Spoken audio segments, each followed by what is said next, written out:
a polêmica agora vai pegar fogo. Você é a favor ou contra a posse e porte de armas? Porque está tendo mudança na legislação federal, o novo governo está fazendo mudanças e um dos setores mais afetados é o setor dos CACs, caçadores, colecionadores de armas. Larissa Baracho está acompanhando tudo num centro de tiro, não é, Larissa? Como é a situação aí no momento em que parece que está havendo revogação dos decretos do antigo governo e que isso afeta demais também o centro de tiro, Larissa Baracho? Muito boa tarde, Pablo. Boa tarde, Murilo. Boa tarde a você que acompanha a Cidade Aratu. Exatamente, vai afetar bastante. Mas como você comentou, o presidente Luiz Inácio Lula da Silva, após a sua posse no último domingo, ele editou um decreto que revoga uma série de normas do governo Jair Bolsonaro que facilitavam o acesso e a ampliação da população de armas de fogo e munições. E aí você destacou com relação à questão dos CACs. Mas quem tem mais conhecimento para falar com relação a essas revogações, o que é que vai impactar diretamente, é o pessoal que trabalha com isso. E eu estou aqui num clube de tiro em Salvador. Vou conversar primeiro com o Chico. Chico, que é instrutor. Muito boa tarde. Depois do domingo, quando houve, o presidente Lula editou esse decreto, houve algumas mudanças. Explica para quem está assistindo a Cidade Aratu quais são essas mudanças e o que vai impactar com relação aos CACs. Bom, a princípio, o sistema mudou um pouco, né? Porque o atirador, o esportista, ele pratica o tiro dele e ele precisa de munição. E hoje, com o novo decreto, reduziu-se muito a quantidade de munição e a quantidade de arma. O atirador esportista, ele depende do material. E para isso, com essa quantidade de tiro, não vai dar para ele fazer esse tiro. Você falou também de outras mudanças, né? O Guilherme é atirador profissional, outras mudanças também que vão impactar. Explica para quem está assistindo. Sim, tiveram diversas mudanças que vão prejudicar diretamente os atletas.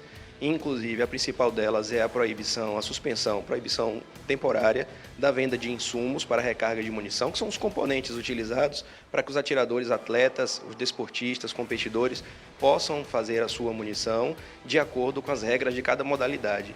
E, além do quantitativo ter sido reduzido drasticamente para 600 munições por ano, essas munições prontas, vendidas pela fábrica, elas não atendem às regras e os critérios das modalidades desportivas. São munições voltadas para a defesa, essencialmente, e não atendem às regras, aos critérios das modalidades, que essas munições específicas de cada modalidade, elas são feitas através de recarga por cada atirador, de acordo com a sua própria necessidade e de acordo com a regra de cada modalidade que ele participe. Com relação à quantidade de armas, também mudou? Sim, o decreto ele fala que agora vai ser o máximo permitido de 3 aquisições de armas de calibre permitido, armas de calibre restrito estão proibidas, sendo que não está claro ainda se essas 3 armas previstas no decreto, se elas são apenas armas voltadas para a defesa junto à Polícia Federal ou se seriam armas de natureza desportiva vinculadas ao Exército, né, que fiscaliza os atiradores desportistas. Depois a gente volta conversando mais para você falar com relação a isso, o que vai impactar diretamente, porque você é atirador profissional. Mas eu queria conversar com o Vitor também, porque a gente gerou uma polêmica lá fora com relação à questão do posse de armas. E muitas vezes as pessoas, elas não podem entrar num clube de tiro, e aí tem gente que está em casa que pode achar que pode chegar aqui no clube de tiro para atirar com a sua posse, mas não. Eles não podem entrar com a arma aqui no clube de tiro, tem toda uma segurança em volta, né, do trabalho que é realizado aqui. Boa tarde. Não é que ele não possa entrar com a arma dele, ele pode entrar com a arma dele, mas ele tem um local onde ele vai, se tiver municiado, se for um policial, alguma coisa assim, ele vai desmuniciar, vai entrar com a arma fria no estande e só vai voltar a pegar em munição, em arma e tal, no local apropriado e com um instrutor credenciado pela Polícia Federal. Entendeu? A gente tem o máximo cuidado com isso aqui, porque se você for notar lá fora, você tem várias placas de aviso que é proibido o manuseio de arma ali naquela área interna, naquela área externa, certo? Uma coisa que é importante a gente frisar é que a Bahia é um dos estados de grande importância no cenário nacional e internacional. A gente tem atiradores aqui na Bahia que participam de campeonatos internacionais. Agora nós tivemos o campeonato mundial, que foi liderado inclusive por um baiano aqui, onde o Brasil ficou colocado nas melhores colocações, entre os primeiros do mundo.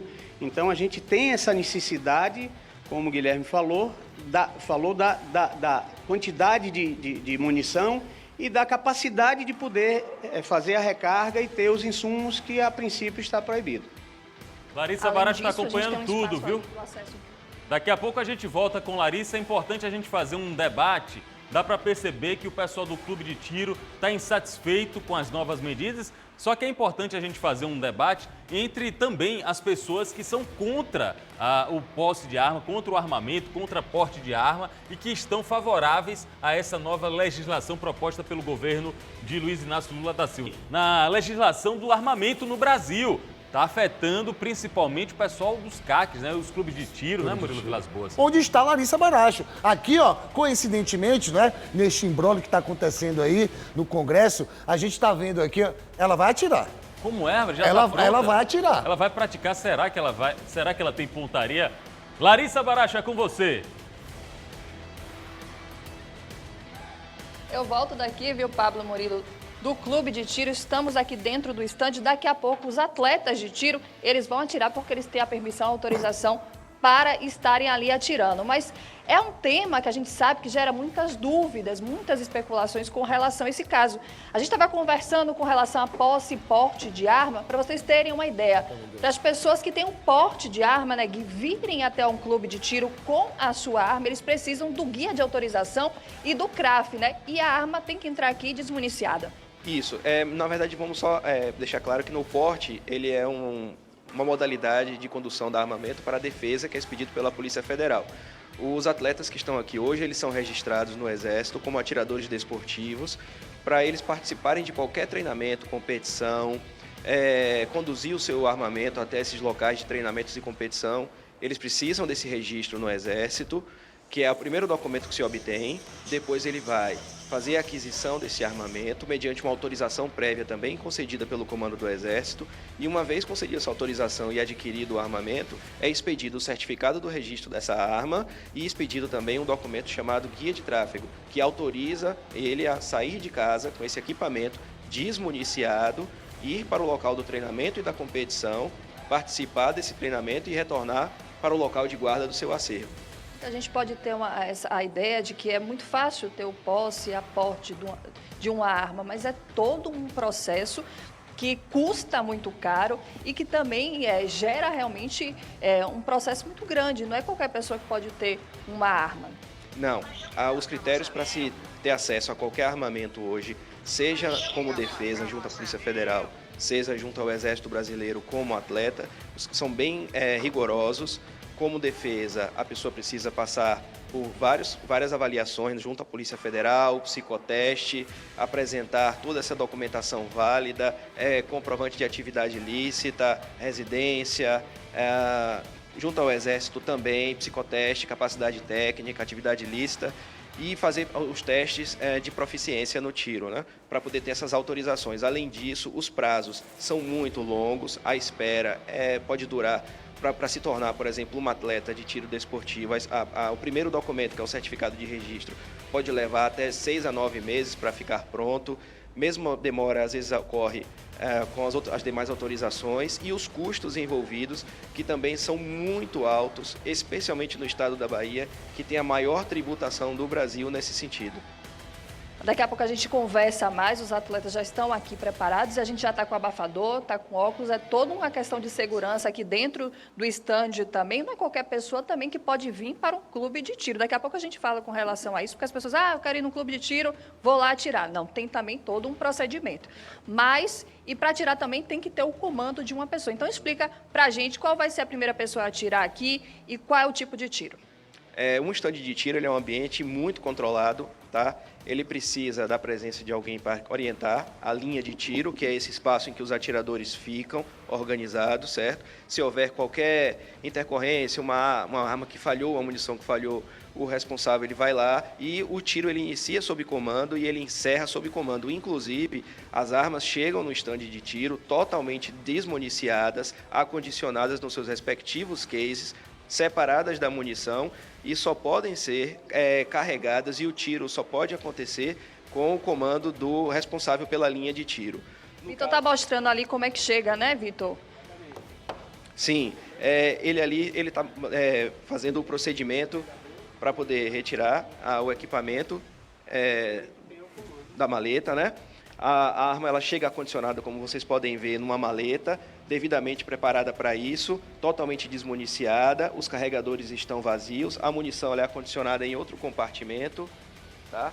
Então a gente conversa daqui a pouco mais, agora vamos para a parte prática, que as pessoas também estão em casa querendo saber. Exato. A gente começa aqui. Aqui, para exemplificar, nessa primeira situação, aquele alvo colorido, ele é o alvo que ele é utilizado para avaliação de capacidade técnica, para obtenção de porte de arma. É dos testes mais difíceis que se tem para se chegar à aquisição e a porte de uma arma de fogo, tá? Então ele vai fazer tudo sob comando, a arma está vazia em cima da bancada e eu vou dar o comando de pista quente, porque esse é o comando que sinaliza para todos os presentes que vai haver disparo e que a linha de tiro não vai estar mais possibilitada para a frequência das pessoas. Então eu vou avisar agora, pista quente, atirador, pode carregar e ficar pronto. Ele agora vai fazer o quê? Ele vai efetuar essa série de tiros, essa primeira parte da avaliação se consiste em 2 tiros, em 2 cores aleatórias que o avaliador escolhe, e ele tem que efetuar esses 4 disparos, 2 em cada cor, num período de 10 segundos, num tempo máximo de 10 segundos. Então, atirador pronto. Amarelo e azul. Fogo!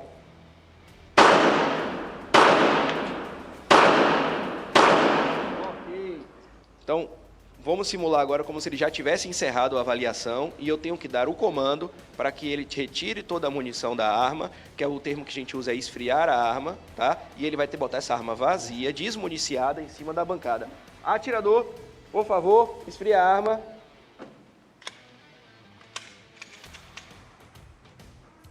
Deixa eu inspecionar, por favor. Vamos lá. Arma vazia. Sobre a bancada, por favor. Obrigado. Então a gente percebe, né, que tem todo um comando, a pessoa não chega aqui e já começa a atirar, tem todo um comando realizado pelo instrutor. Isso. E agora ele finalizou. Digamos que todos já tivessem finalizado as atividades de disparo.